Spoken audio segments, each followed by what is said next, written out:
You're listening to KYST 89.3, The Bone. The Bone. And now time for South Tucson Youth Football. Simulcast on AM 1400, The Ground. And on South Tucson Local Access Channel 22. Oh, man.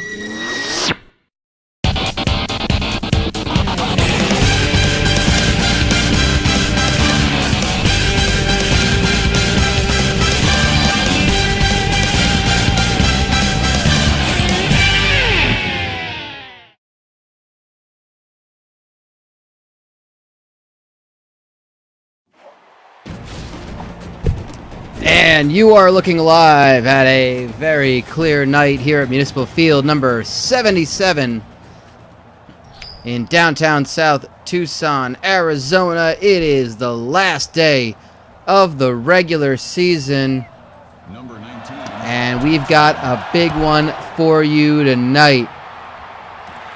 South Tucson Youth Football is live with You Need a Clown taking on Bully Factory Children's MMA in a pivotal Child Services Conference, a CSC matchup. Here are the stakes. Moist Adventures have lost in Week 10. They fell to CTE, Crash Zone Trampoline Experience, by a score of 34-17. They will finish the season 7-3. That means that Bully Factory can clinch the division, the fun division, with a win tonight.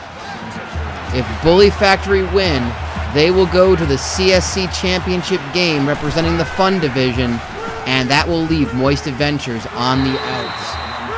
However, You Need a Clown with a win can clinch the mandatory division. They can clinch the division with a win tonight, and they will go to the championship game. If that happens, they will face Moist Adventures in the championship game.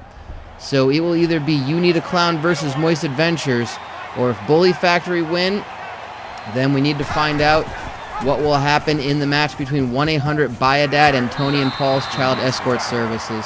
And if that happens, we will, of course, will let you know on the Twitter. I'll be quite frank, I haven't had a chance to sim that game. I wanted to, and I didn't get a chance to beforehand. Our later game will pit Twin Towers Construction up against Captain Chuck's Adventure Taxi in what could be a preview of the Blue Collar Conference Championship game. Captain Chuck's have already clinched the grind division. Had a quietly good year. 6-3 so far, 4-2 in conference. Twin Towers with a win or a loss by Sam & Sons Gazebo Repair, who have a game up against Big Paul's Mexicanless Car Wash. They will clinch the Grit division with a win.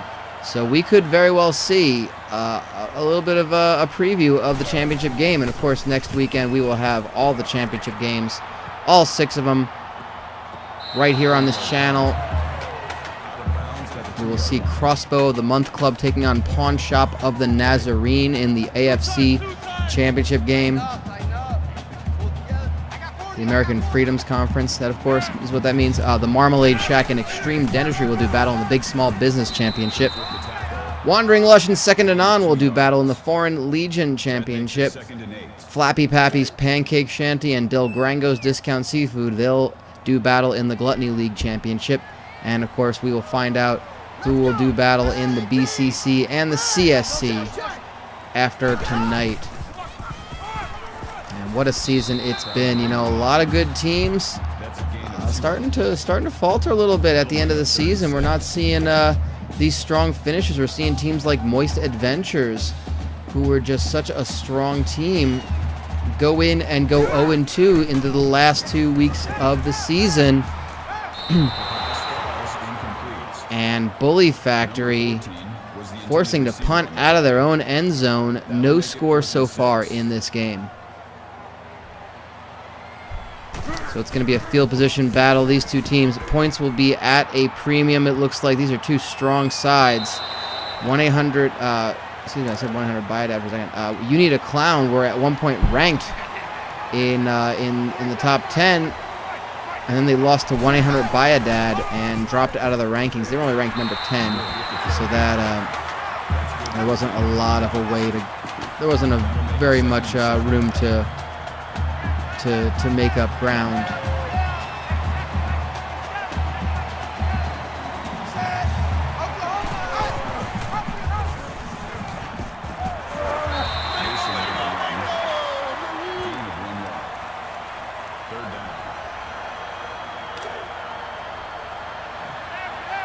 I'd like to thank you all for joining us here on a Tuesday night as we conclude the regular season of South Tucson Youth Football. 17 games remain. 6 of them are the conference championships. For those unfamiliar, the divisional winners will do battle in the conference championship, much like you'll see in college football. That's a touchdown. Lucas Wood with the handoff. Runs it right up the middle. Gets tackled into the end zone, and it's the first blood drawn by the Clowns.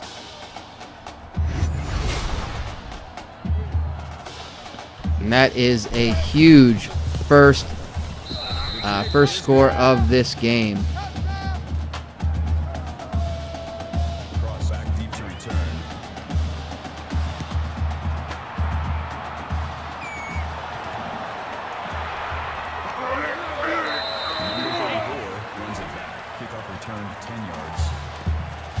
Let's see how Bully Factory on their second possession, how they can respond.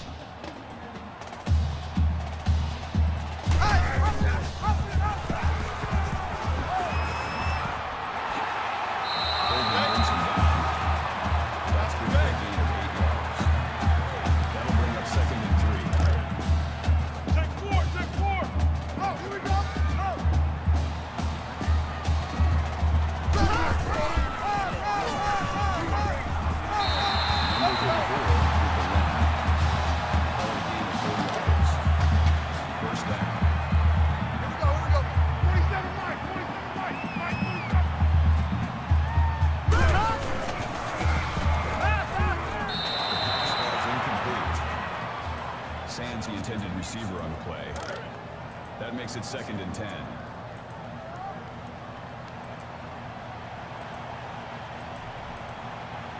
Check. Omaha.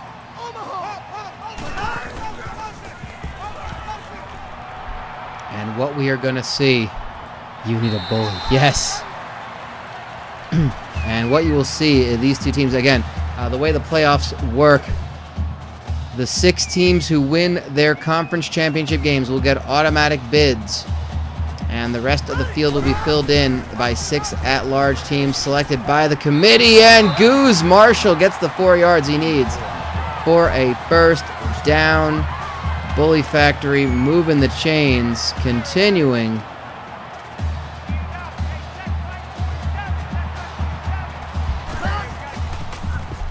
to move this football. And that's going to be incomplete. That makes it 2nd and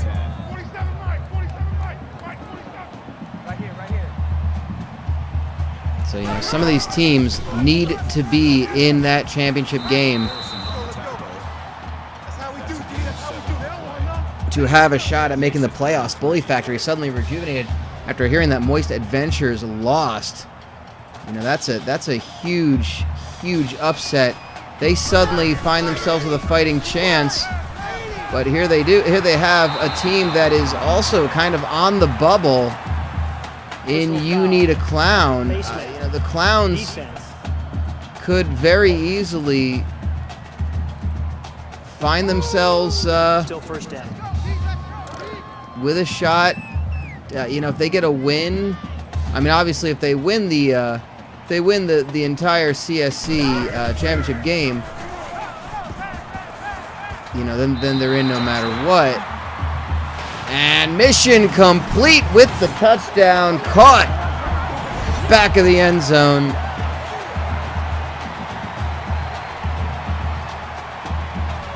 Actually, not back of the end zone, over the shoulder catch, and they are in, so it's going to be a tied up game. Here's the extra point. Just as the first quarter draws to a close, we are tied at 7.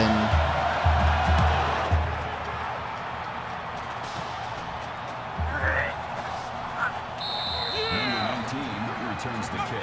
Kickoff return 17 yards.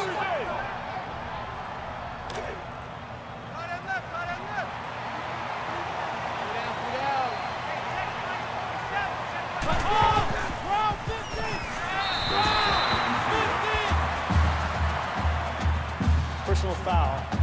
Face mask. Defense. And there's our first face mask penalty. This is the first one I know, so everybody take a drink. Automatic first down. I, of course, am enjoying a nice PBR, which is, of course, a peanut butter rattler, which is a beer juice soda type thing.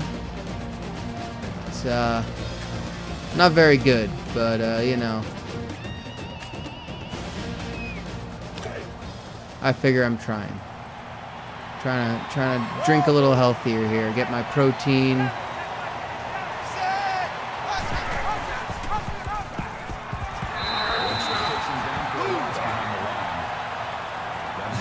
The beverage always should sound disturbing. That's how I feel. If the beverage isn't disturbing, you're not doing the drinking game right.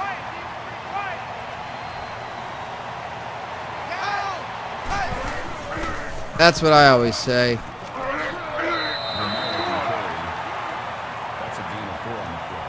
I mean, it's South Tucson. They ain't much for local beers. You know, they don't do the craft brews.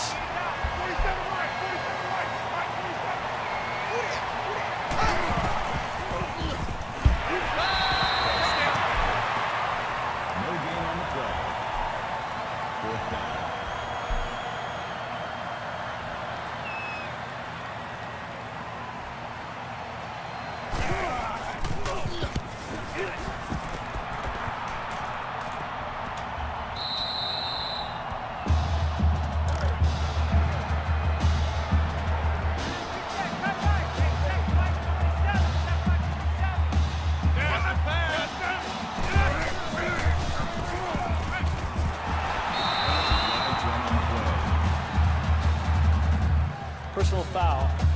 Face mask. Defense.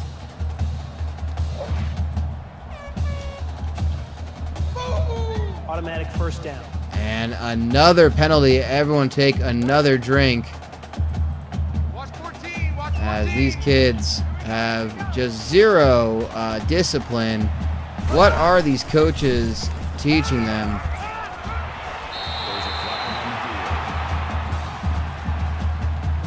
Personal foul. Roughing the passer. Defense. And we've got a roughing the passer penalty now. Automatic first down.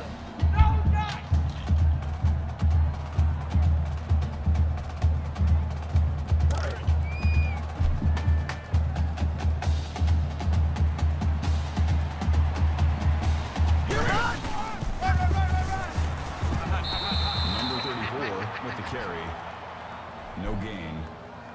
That makes it second. Foley Factory with the football back. Watch 14. Watch 14. Hey, let's get that ball, man. Let's get that ball right here. Oh, I forgot who Wrestling Marky Mark was. Whoops. Hi there. It's actually funny. You say you're editing this afterwards. I'm a little distracted because I'm cropping a roster photo as well. So, you know, we're both doing things we should be doing.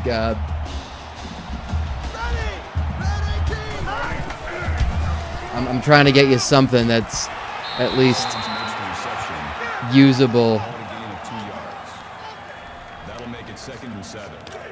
as far as that pre-show match goes. For those watching, if you're watching on YouTube, I just realized that someone in the chat is a friend of mine who is also the video guy. Personal foul. Face mask. Defense. on for Nova Pro Wrestling, and Automatic first down. I realized there was one graphic for the DVD that was not available, and I am doing my best to get him something decent for it.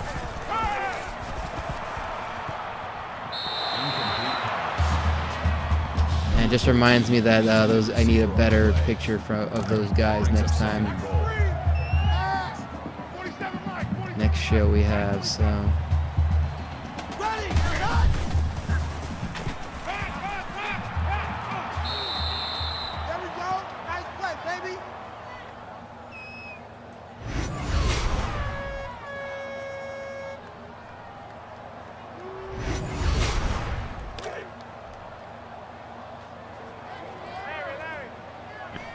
Oh yeah, these kids are dumb as hell. And it's even more fun when you think about it as them being kids, because they are kids. The pass falls incomplete. Sands was the intended receiver on the play. That brings up 4th and goal.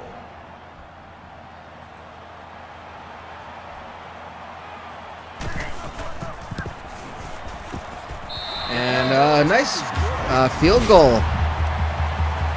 It was a pretty lengthy one for what these kids can do. Oops, I fell over my... Yeah, these kids are dumb as hell. It's kind of the mantra we like to espouse here in South Tucson.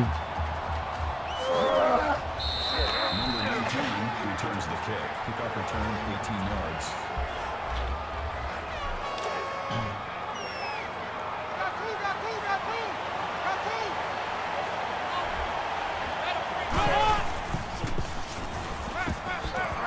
Penalty flag thrown on the play.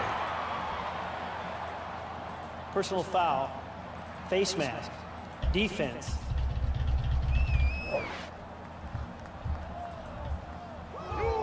Automatic first down. Yes, sir.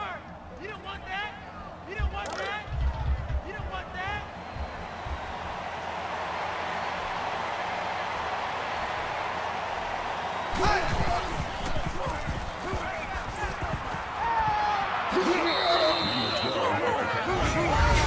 That's a gain of 10 on the play. That brings up 2nd and 1. That one person saying you don't want that, of course, is a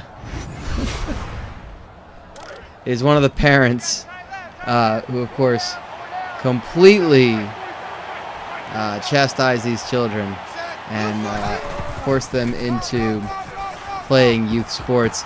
And a big breakaway. Is that Lucas Wood? Yeah, 21 yards down, and you need a clown's coach calling the timeout very emphatically.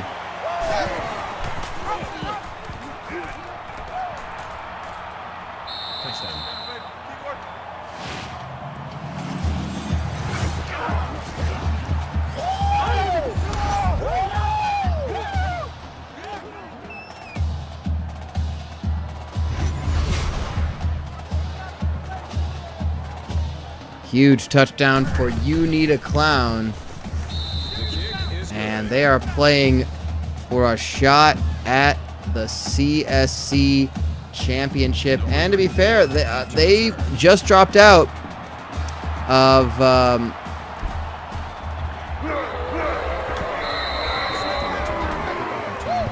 they just dropped out of the top 10. They were ranked number 10. They faced off against number 6, 1-800-BUY-A-DAD, and lost, and that's why they dropped out of the top 10. So it's pretty tight, and you're not guaranteed necessarily one of those at-large bids if there's enough upsets in those conference championships. And literal garbage with the loss of 5. I don't know what Goose Marshall was doing, throwing it to literal garbage when there was a man right on him. And there's Bully Factory Children's MMA, and good coverage by You Need a Clown. 3rd and 15. That makes it 3rd and 15.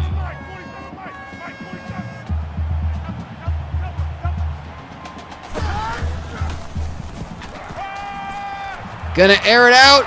irresponsibly, but Matt Curtis is able to pull it in into double coverage. 38-yard catch. That's his first of the game, and a huge one for Bully Factory with 1:11 to go. That is a pretty bad spiral, if you ask me, and I'm sure Coach Ralph Marshall, the father of Goose Marshall himself, will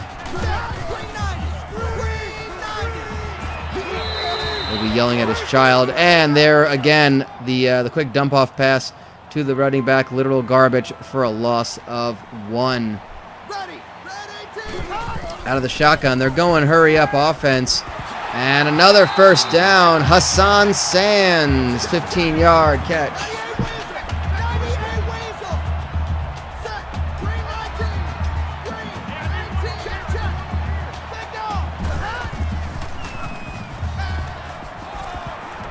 A lot of time to throw for Goose. Looking end zone, overthrown, incomplete.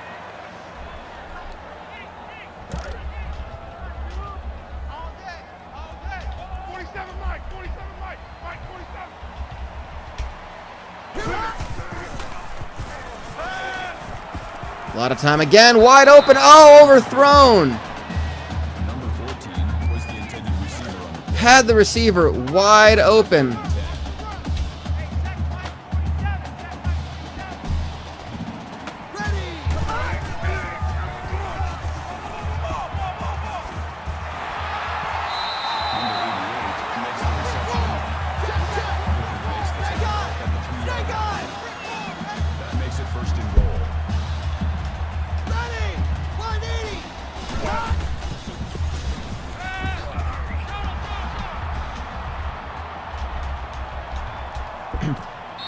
And he finds mission complete for the touchdown. Their second link up of the game.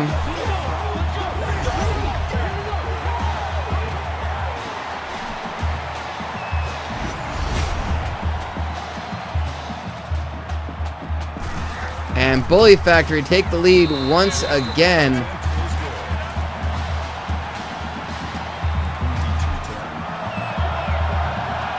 And again, that is currently going to put them into the Child Services Conference championship game if the results hold.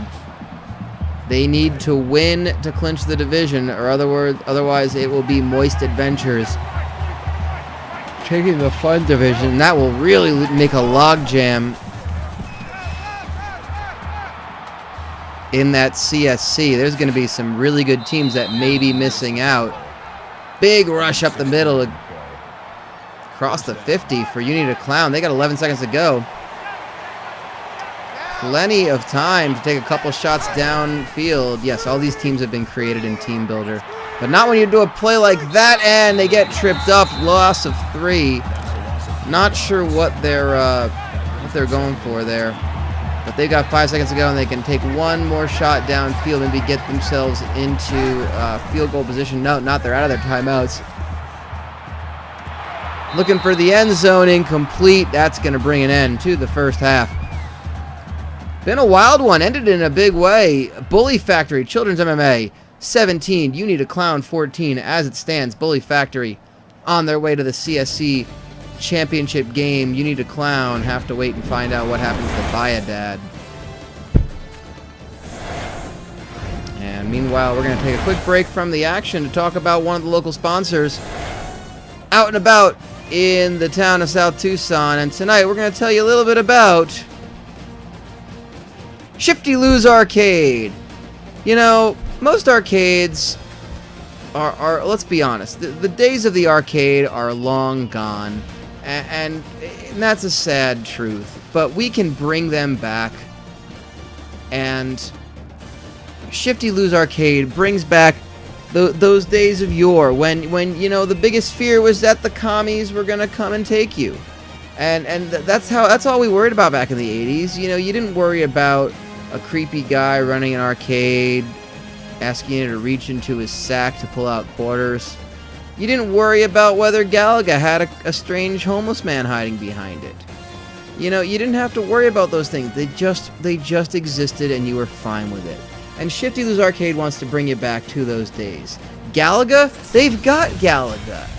I mean, that's on the sign outside. So just go down that poorly lit alleyway, knock on the door, deliver the password, and you can go and play the night away at Shifty Lou's Arcade, where you'll never have to... There's always a friend to be made at Shifty Lou's Arcade. You'll never have to play with yourself.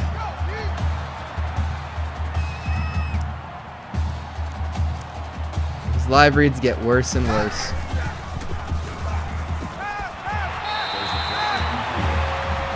And we're back with the third quarter of play. And there's another face mask. Everybody take a drink. Speaking of, I need to get an actual beverage. Automatic first down.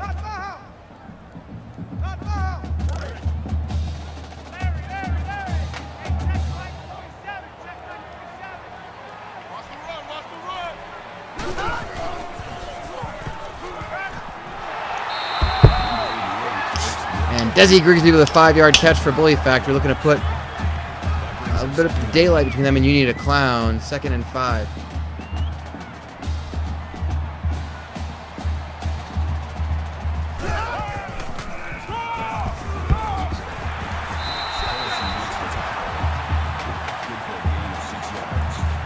You know, I tend to forget that, of course, as is the case from weeks 4 through 10, it is rivalry week. And, of course, these two teams are playing for a trophy, a historic trophy. They are playing for the Flammable Lee Corso action figure. The Flammable Lee Corso action figure. I'm going to take a look and see who may have held that trophy in years past. But right now, Bully Factory look like they want to keep it or take it back. I can't tell quite yet. They hold on to it. They want to keep it. They went to 2 overtimes and defeated You Need a Clown in week 5 of last season by a score of 41-35. What up, yo?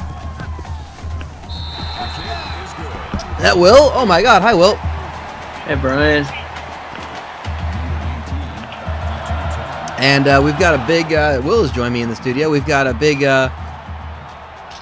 game right now. You Need a Clown, Bully Factory. Conference championship implications are on the line. Bully Factory with a win can make.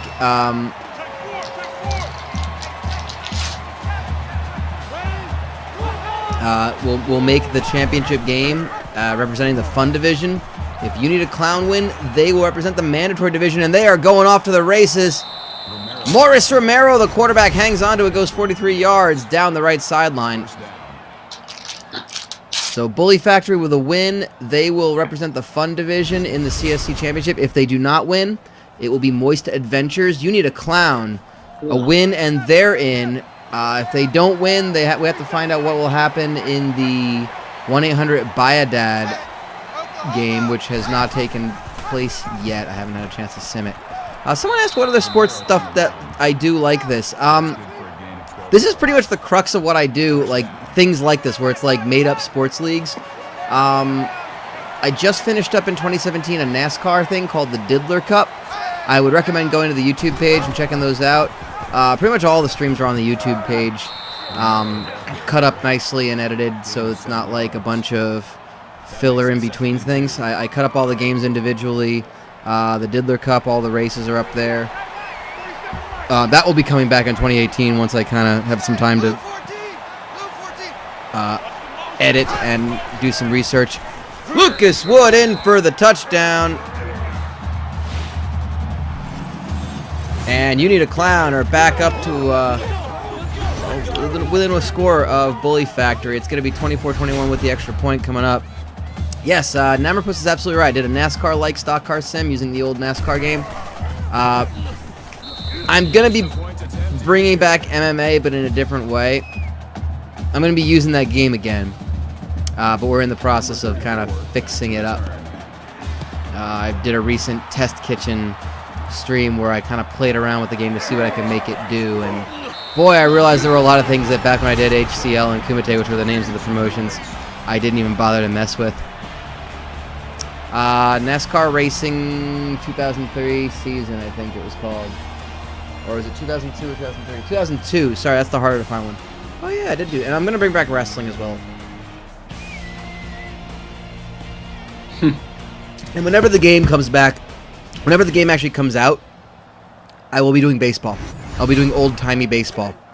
Oh yeah, you will be. But I gotta wait for that game to come out. I don't know when it's coming out. Super Mega Baseball 2 is the game I'm gonna use for it. Oh, okay. It's a Steam game, and I don't know when it comes out. I'd love to bring back the monster trucks, but like I'm prioritizing certain things. Like I've been saying, I want to bring back MMA and wrestling. That I gotta friggin' do it.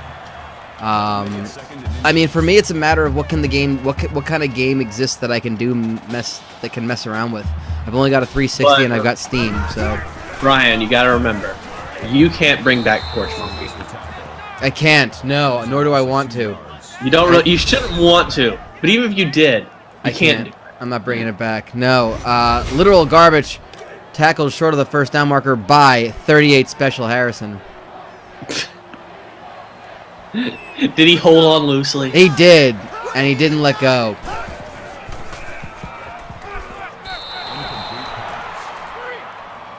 Oh, thank you, Germany's Next Fusion. It's crazy how awesome this is to watch and how good your streams are. I sure hope that's a real person saying that, not some sort of automated... because I've seen in the past we get some random German bots popping in here, and I'm happy for the numbers. Hey, don't get me wrong, I like the numbers, but you know, it's kind of like, oh, they're not real. That's too bad. It's really sad that I'm jealous of where bots live relative to me. Like, I'm jealous of this automated, you know, bot just because they live in like theoretically they live in like Oberhausen in hypothetical Germany. I'm jealous of hypothetical Germany. I would love to do a curling league. I'd love to do darts if I could find a game to do it. Believe me, I've looked into both of those. I mean, Brian, it is Twitch. You could pretty much just play darts and talk about it. I could. But I'm not good at darts, so it would not be very interesting. Well, isn't that kind of the whole premise of all of our shit? We just put people in there that are clearly not good at what they're doing. But it has to be entertaining enough. That's I'm true. a real person. Oh, okay, you are a real person. Thank you for the kind words. I get a little shook sometimes when I see like something related to Germany, and I immediately think that it's like one of those automated accounts that just pop in, because we would have that happen for whatever reason. NCAA, this game would make it happen. Well, what's wrong with the beer we got? It drank pretty good. Oh God. Coos. Mo. This Free the Hops Foundation. Where are they from? I believe they're microbrewers from Germany. Germany. Personal foul. Roughing the passer. Is that the whole like? Is that the whole of the video? I didn't know that's what they all said, too. That's amazing. Still first down. Well, you gotta... It's just funny how he says Germany. But it's not as funny as how that other guy says Miller. Mo. Miller. Cool. Or it drank pretty good. It drank pretty good. Bully Factory scoring again. Hassan Sands. You can't count out Bully Factory. You know what the really sad thing about that video is? I totally get his point. You totally what? Those beers do drink pretty good. There's nothing wrong with the beer they have. It's still beer, and it drank pretty good. He's not wrong. It's just his closed-mindedness to other beers that might drink better. Yeah, they might drink pretty gooder. They might drink pretty gooder. More gooder than the beer that drink pretty good. That's all you need, is the beer that drinks more gooder.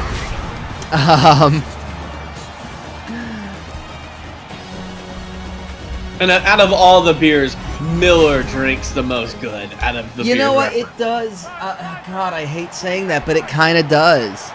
Well, there's no reason to hate saying that. Okay. No, because Okay, you're right, because you're already accepting that we're only classifying what would be considered the cheap beers. Yes. For those who have not seen this video, it is one of the great YouTube. Please describe this video for those listening. It is. It's like a state representative meeting about like a bill or like a petition or like I don't even know what would be below a bill, like an earmark. I don't even know. Like a resolution. A resolution, yes. It's something very inconsequential. Where like the resolution is about a foundation, a non-profit foundation, of people coming over from Germany to Mississippi that want to loosen importation laws so that they can so it's easier to acquire German beers in the state of Mississippi. Well, Representative Alvin Miller doesn't see a problem with the beers they have because they drink pretty good. And he rattles off the beers that they have, which include Budweiser, Coors, Miller. No, he doesn't say Miller. The guy, some random person off camera suggests Miller, but he doesn't really say Miller. He only drinks Budweiser and Coors. He can't remember the third kind of beer that drank pretty good. but another congressman, or another state representative off screen, or personnel, I don't know. They're both black, which is part of why it's really funny. Well, that's not why it really is funny, you racist. But you know, That's a gain of 7 on the it would be. Let me put it this way. It would be a different kind of funny if it was white people from Mississippi, because they would say it a different way. That's true. But this other black guy comes in. That's a good point. HH2 News couldn't remember the beer that shares his name. That's a very good point. By the way, fucking Lou Rawls with a 7-yard rush. That'll bring up 2nd and 3.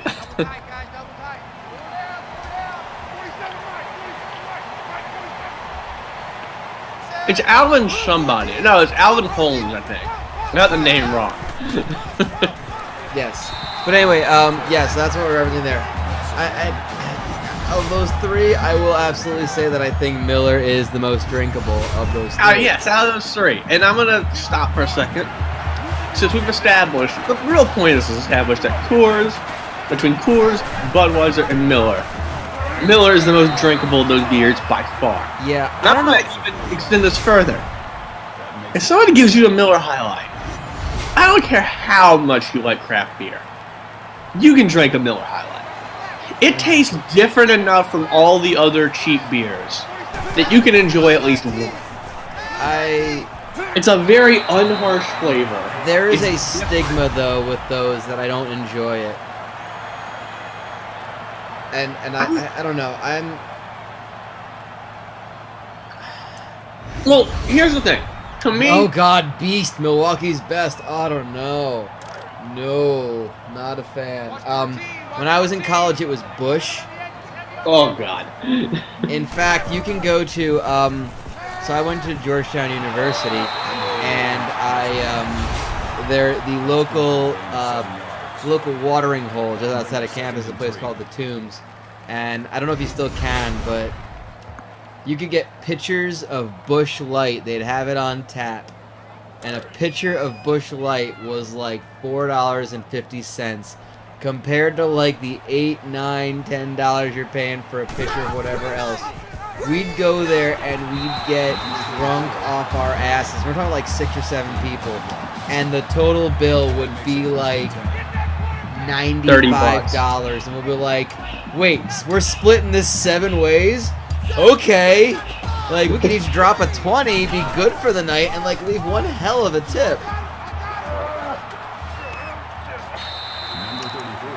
It was amazing. So Busch was the cheap beer on campus. I, for the longest time, was big on PBR as a cheap beer of choice.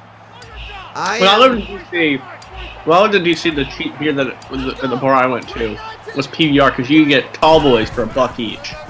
Right. Now I'm gonna tell you, there is a 15-ounce tall boys for $1. There are some regular size, not tall boys. There are some regular size cans of PBR in my fridge right now. I cracked one open this weekend.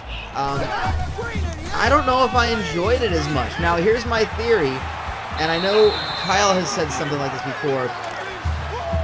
It's the difference of drinking something from a can versus a bottle. I think I like PBR from a glass bottle. It's interesting. I am such a big proponent of the beer can in terms of portability and being not a glass bottle that can break and is heavy. And I don't really notice a difference in taste, but I'm a fan of the can. No, I'm not really a big. I'm not like one of these. I'm not one versus the other of receptacle. I like bottled beer, but like I don't care really so much. But I think I will go with a bottle if it's an option, unless there's like a stupid price difference, which there really shouldn't. I've gone to the liquor store multiple times and have made the decision on what kind of craft beer I want to get based on whether or not it's in a can. That's fair. Now the thing is, the PBR glass bottle. When I first saw the 12-pack of like bottled PBR, blew my mind because I had always known it as the cans. And what I learned is, at least for a while, the bottle caps of PBR, the underside of the bottle cap have a playing card on it, like a 9 and then a diamond or something like that. Another touchdown for Bully Factory. They are running roughshod on this one. They are quite possibly the least convenient deck of cards you could possibly have. Yeah, and believe me, I tried for a while and I just gave up on it. Well, think of what would happen if you actually did collect all 52. How would you play with that? First of all, how would you shuffle it? And then after you shuffle it, how would you keep them all face down? Like, I think you might have to put them in. I think you could probably put them in like a satin bag. Yeah, basically like a Scrabble bag. Yeah, so you couldn't it'd be like Scrabble. But even after that point, we're talking about jagged, unsanitary. You're washing them after you open them up. I mean, it's a lot more effort being put into this when you already just probably have a deck of cards lying around somewhere. True. The novelty, I guess, is what it is. I don't want to ignore something. Someone was asking what German beer we get over there. We can get some good stuff. I don't really know. I'm not as much of a beer connoisseur, but our German friend who is watching at 3:30 in the morning, bless you, is asking what was the question? What is the best meal in the USA? Hot Pockets. No. Dare we reopen the 30-minute conversation from last time that was the fat sandwich? I don't know if that's the best meal in the U.S., but it's absolutely not the best meal in the U.S. I will tell you, this is not our answer to what is the best meal, but I can tell you of something that is just completely ridiculous, and that is the fat sandwich. I will not have a 30-minute discussion about this. There is a college in New Jersey, which is very close to New York City, that used to have a truck that would serve sandwiches, and they moved into an actual brick-and-mortar restaurant. And someone said fried chicken and shame. It's not a bad answer. And the concept behind the meat mountain at Arby's. Really, I feel like the most American meal would be friggin' McDonald's, wouldn't it? There's no time left on the clock. Why are you even bothering? Except for the fact that maybe you're going to try to affect the spread, but that's going to be it. Bully Factory are your winners. They hold on to the Flammable Lee Corso action figure. Well, let's talk about the Great American Food Menu. Well, we'll do it in just a second because we gotta go. That's gonna be it for us. We'll be back again with our second match in just a second. So, and more food talk. Until next time, so long, Arizona.